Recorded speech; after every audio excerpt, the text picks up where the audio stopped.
Okay, welcome, my husband. We're back, and this is podcast 7 of the Gordon and Cherise Show. And thank you so much, audience, for watching. And please subscribe, like, and review us because we really want to interact with you as well. And we appreciate you growing with us. Let's let this community keep thriving and growing together. Without you, there's no reason to do this. Okay, so time out. Where do we subscribe? And how do we like, and what mediums are you talking about? We have a Facebook page.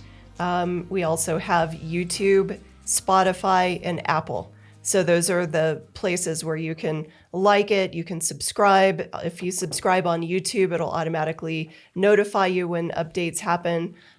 So any of those mediums, just please participate, help us get the word out. We really want to we just want to speak to the people who have maybe for a long time felt like they are on their own island and abandoned and not able to connect with other people that are going through this stuff. And I've had people ask me, personal friends, okay, the Gordon and Cherise Show, what is that really about? It should be the Cherise and Gordon Show. I mean, the truth of it, well, anyway, that's another story. It always works out that way, Cherise. No, it's about abundant living or discovering how to live abundantly through chronic pain. Yes. And do we want to have a small target audience by using the word chronic pain? The fact of the matter is that 50 million adults in the United States suffer from some form of chronic pain, whether that's physical or emotional. And we're sharing our experiences with those people. And the layers are endless because the residual of that, if you're personally not the one that's experiencing the pain, you are around somebody who is in pain, whether it's your spouse, whether it's a loved one, a parent, a child, a friend. And this is so important that we continue to go forward and bring this community together. And so I think it's very proper and fitting that we actually start this podcast show with the subject of planting your roots to grow. And so today's podcast is all about roots. So I love that. I love where we're going to go with this today. I'm excited. So go ahead. Do you have some thoughts you'd like to start us out with roots? Or would you like me to start this podcast? You have like 3 pages of notes and I barely have anything. So I'm going to speak more spontaneity. Cherise.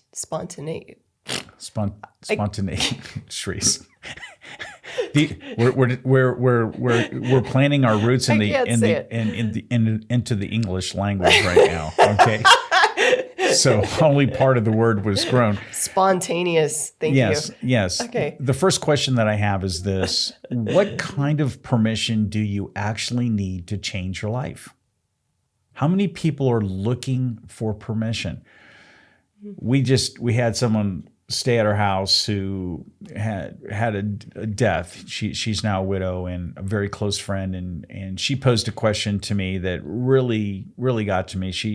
She said, Gordon, if I move forward, will I lose the best part of my husband, the best parts of who he was in our past together? Will I lose that if I grow forward? It's such a profound question.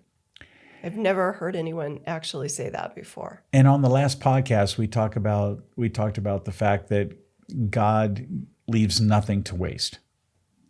And no, you don't have to forget the memories of your loved one or the best parts of your life with that person that you shared with. And you can start planting new roots regardless of some of the things in your former life. And as you say, and as you've said in a past podcast, that the treasures are in your heart. Let those treasures remain in your heart. You don't forget those. You don't give away those treasures.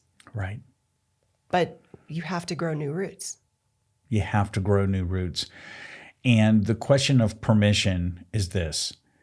You do not need permission from anyone in this world or any other person to pull up the dead roots in your life and transplant your life into new soil.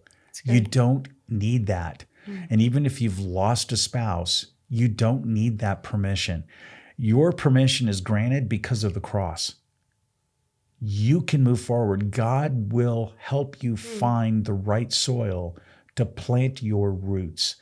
And that's one thing that I've seen. A lot of people today, it seems like we're in a valley of panic and subjugation to government and politics and the slippery slope of what's happening with chaos and confusion in our society and culture.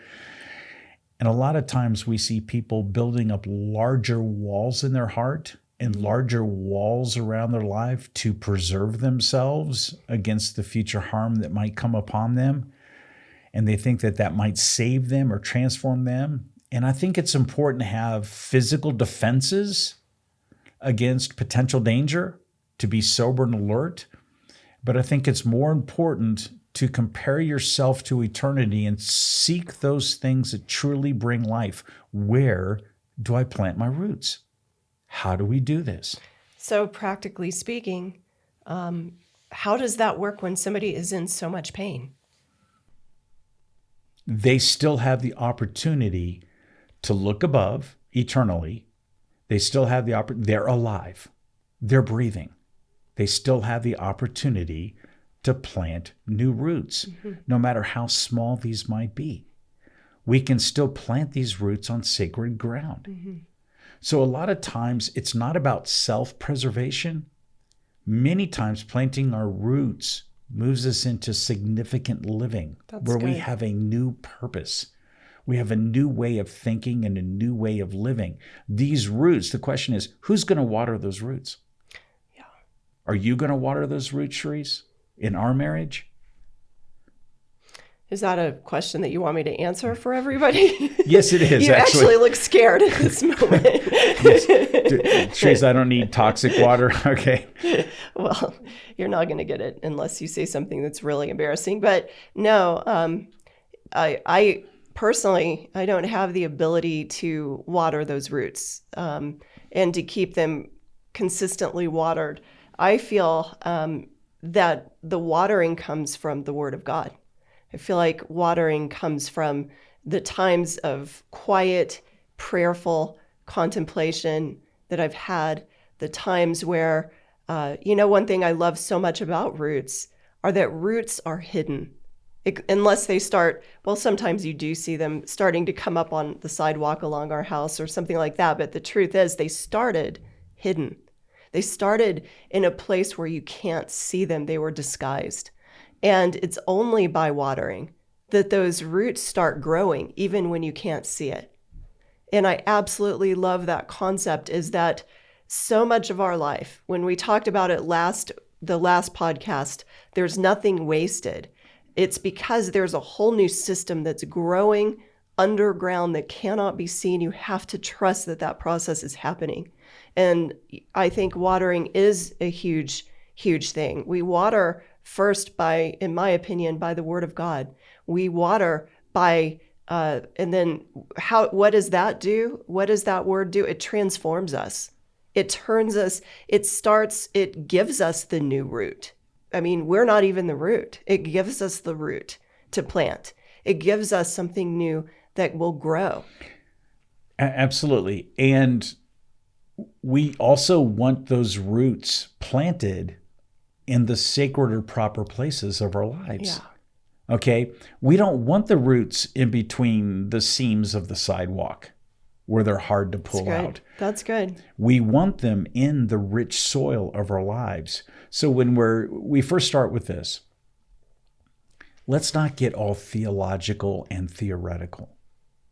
I won't let you. Yes, I know you won't. Okay, you mentioned earlier that you're going to be deeper today than I could ever be regarding the substance of this podcast.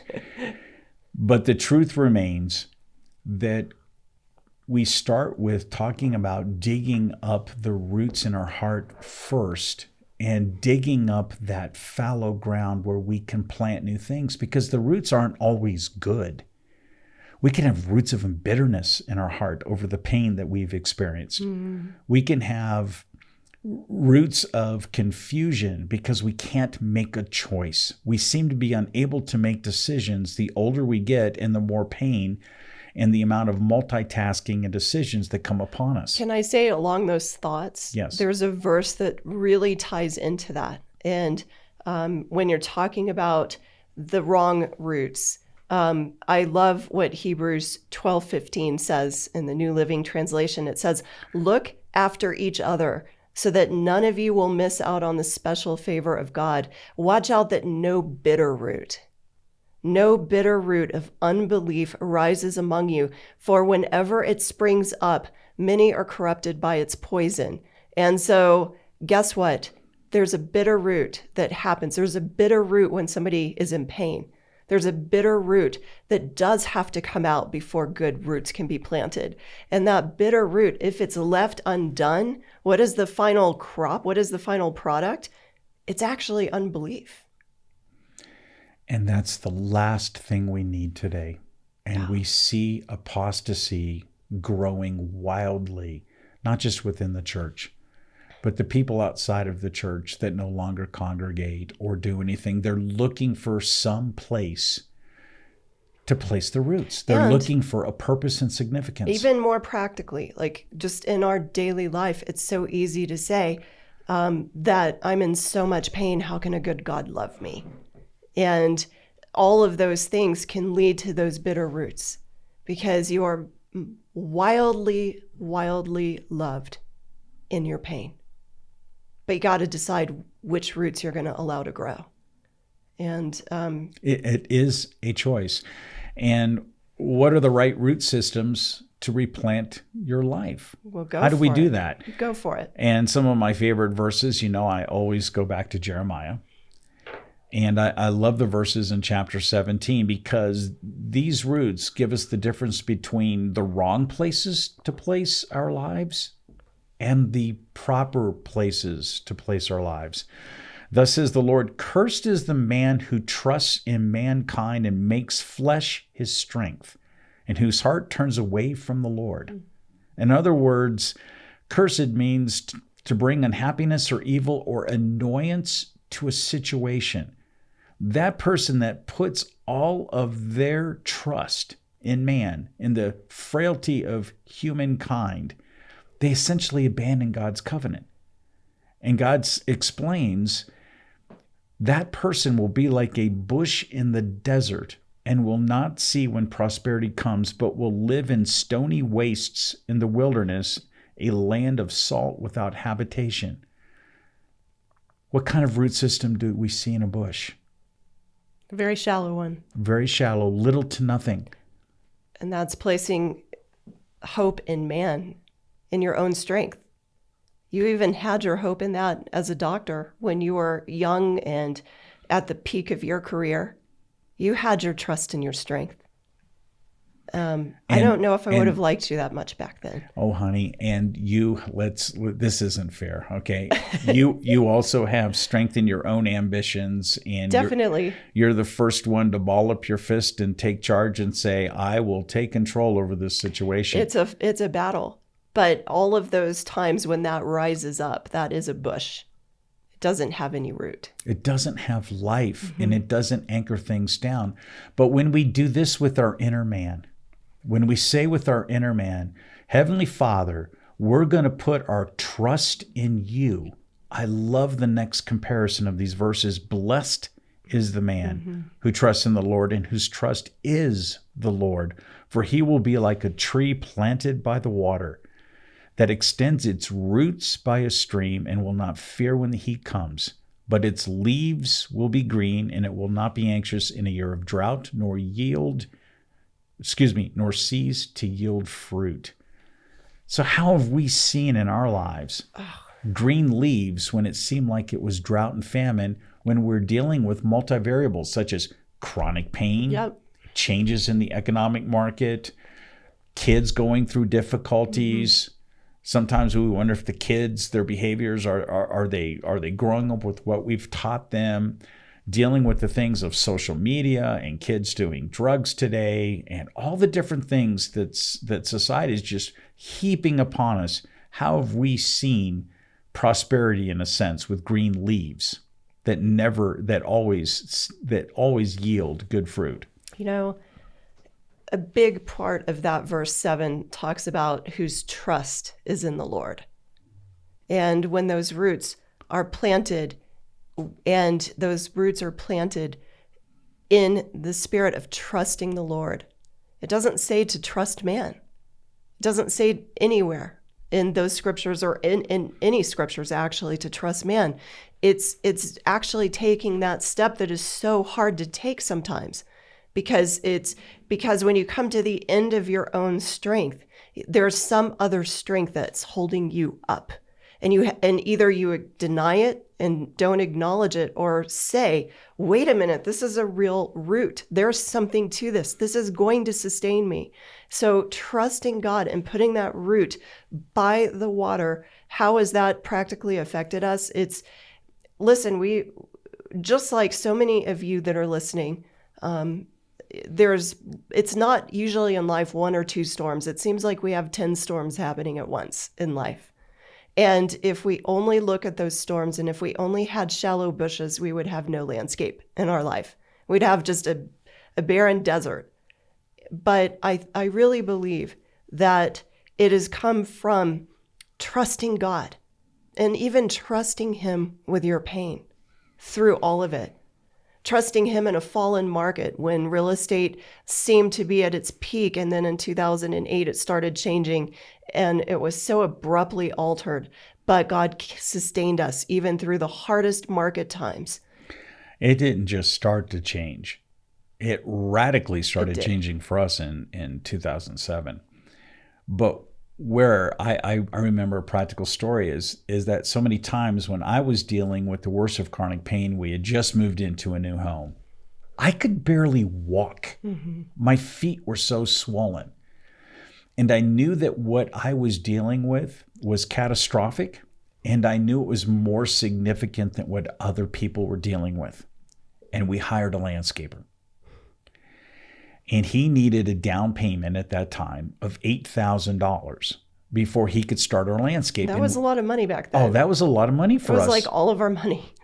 We had changing markets. We had kids that we were trying to establish roots and create a root system for our family to be plugged into one home. And here we are, and we get this person who gives us a very flowery representation of how well they're going to do our landscaping, and we're not going to have to spend $30,000, and we can go ahead and start with an $8,000 down payment. And what does he do? He ran off with the money. Mm-hmm. And that $8,000 at that time, with the amount of pain that I was in, it was enough to put another thorn in our side. And for me, it was crushing because, I mean, that was a few home sales at the time. Homes were, less than half of what they cost now. And that was a huge amount of money I felt directly stolen from. Right. It's like, how can you steal the provision of my family when there's so much that feels like we're holding up, whole world of tough stuff inside of our family. It was really a hard thing for me. And what we did was this. Usually on Wednesday afternoons, right at noontime, we went to a place called the World Prayer Center in Colorado Springs, and we would spend a sacred amount of time in prayer and worship. Yeah. And we did that with our hearts. And what happened on this particular day is that you were headed to the World Prayer Center, and I was headed to the district attorney's office. That's right. That's not very compatible. That is not compatible. And I was headed there to get justice. Yes. Here I am, God, in my righteousness. Look at my pain. Look how much worse this is making it for us. Mm-hmm. I'm going to go and get this thing fixed. And I'm going to make sure that we're correct, and we're going to see restitution for what happened to us. He's going to pay. He's going to pay. Mm-hmm. And as I went to the district attorney's office and I walked in, and I started filling out all these filing forms, the Spirit of the Lord hit me. Gordon, do you subscribe to Matthew 18, where you're going to have perpetual forgiveness in your life? Is that going to be the root that you're going to put by the streams of living water? You just moved into a new home. You've been attending the prayer center. You've been pouring out your heart. You've started a whole business again by faith. What are you going to do? Are you going to get short-term justice? And I have to say this as you're saying it, it's coming to my mind that when you're in pain, somebody has to pay. Someone has to pay. That's the temptation. That's one of the hardest things to overcome. When you're in pain, someone has to pay. Who is going to pay for my pain? I've already been accountable for enough. Yeah. You've given me more than I can handle by irritating me, stealing from me, begging from me, Right. pulling on me. I've had it. You don't get to do this anymore. So it's so understandable that you were at that tipping point. I was at that tipping point. But that new lens God shared with you in that moment. He shared with me in that moment. And instead of working with the frailty of my flesh, I didn't want to be like the cursed man. I had to put my trust in God. So I walked out of that office and ripped up that application that I had to sue this individual for fraud. I ripped it up and I came home and I wrote him a letter and said, I absolutely forgive you. I want to have a root of forgiveness. And as I was forgiving that individual for stealing from our family, I didn't even realize it. I was starting to forgive my pain. Amen. I saw that in you. I really did. It was a turning point. And it was hard. Yeah. And then while you were at the prayer center, if you recall, you met a woman who had 3 sisters, and they wanted to buy 4 homes from you. You remember that better than I do. And, I didn't go there to market. I don't go to a place of worship looking for real estate. That's not my heart at all. Absolutely not. And so it was even more overwhelming because I was in an attitude and a spirit of worship and a spirit of just being tuned into that. So it naturally came up in the conversation, but it was a reminder that it goes back to that trust thing. And are you going to trust God? And with you trusting, it did have an immediate residual ripple effect that did good things for all of our family. And it reminds me of this. In Ephesians 3, it talks again about roots. And it says, may your roots go down deep into the soil of God's marvelous love. It doesn't say go down deep into the soil of God's wrath or the soil of your pain. It says, may your roots go down deep into the soil of God's marvelous love. And that's what you chose to do in that moment. And it's a deliberate choice. We have to make a choice of that daily in our life. We do. And the words of perpetual forgiveness that we see in Matthew 18, as I was doing those acts, and we see practical application where we had 4 homes that we sold. We did not look for that. We were looking for placing our roots in love. God opens up a message even in Matthew 18 that starts with that verse 18. The Lord is near to the brokenhearted, which I was, and saves those who are crushed in spirit. He grants petitions to our broken hearts. And he always does it another way. He does it unexpectedly. He does it without you demanding your way. Right. It's like he's in the 4th dimension. He doesn't walk through the front door, nor does he walk through the back door or the side door. You don't know if he's coming from above. Stop. Below. I have a better way to say it. I'm sure you do, Sharice. He is the door. He is the door. He is the door. He is the door. So walk through that door. Walk through that door. And what's neat is he always takes care of the afflictions of those who are righteous. In other words, those who believe in him. Mm-hmm.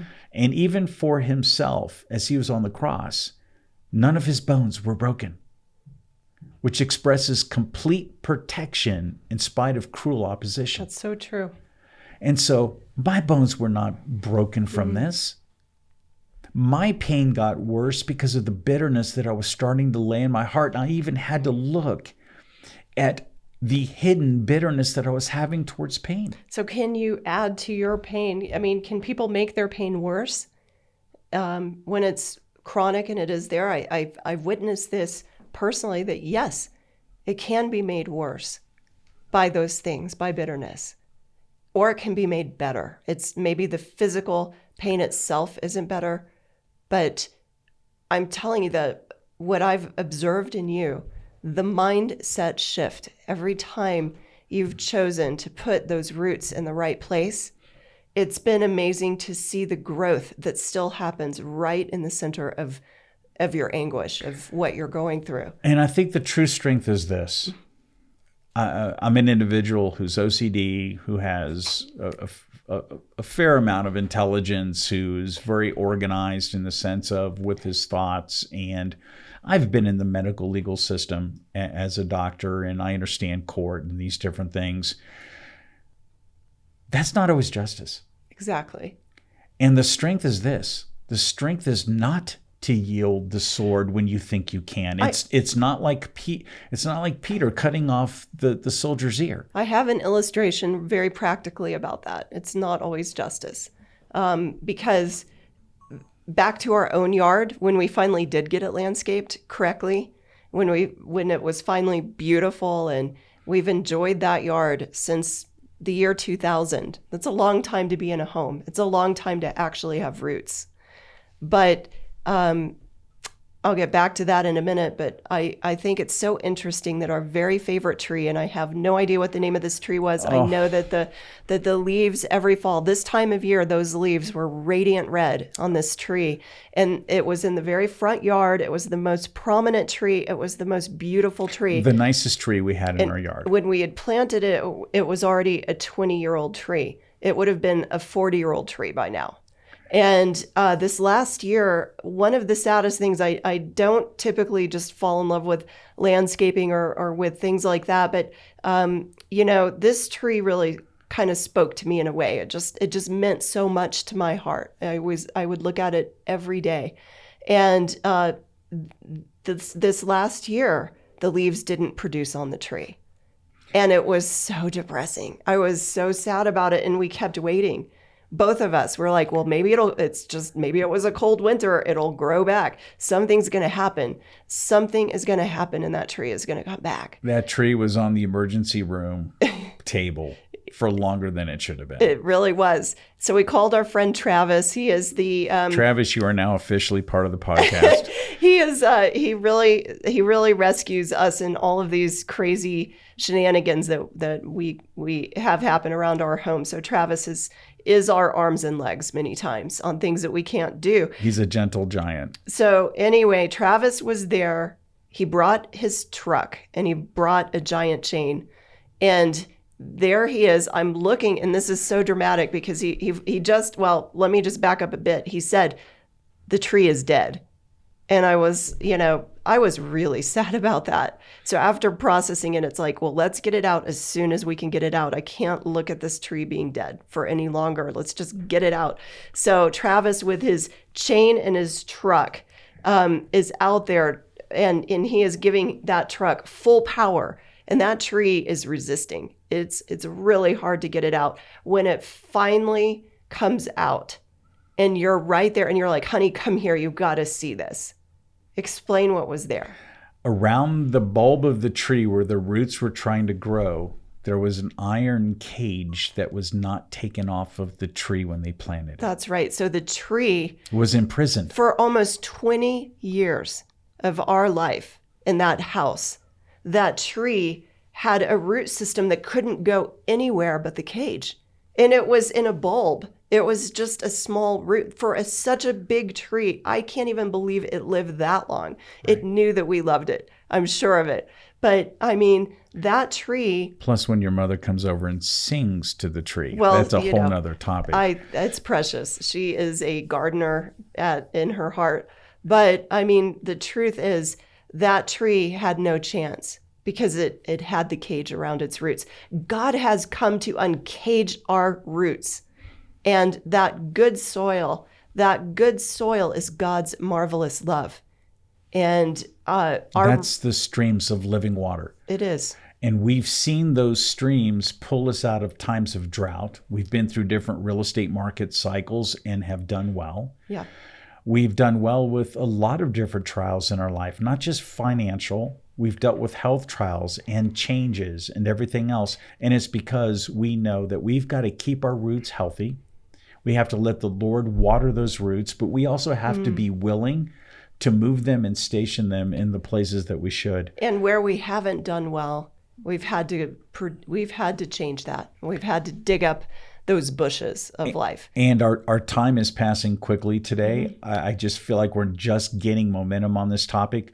But what thought would you leave the audience today? My sweet friend, Paula McDonald in Granbury, Texas, she has her Beeman Branch Realty right on the town square. And we got back from Texas a few weeks ago. And I took a photo of a sign that she has right at her front window. So everybody that walks by can see this. It's Isaiah 11:1. It says, "From his roots, a branch will bear fruit." That's beautiful. And that is truly, that's speaking about Jesus. From his roots, a branch will bear fruit.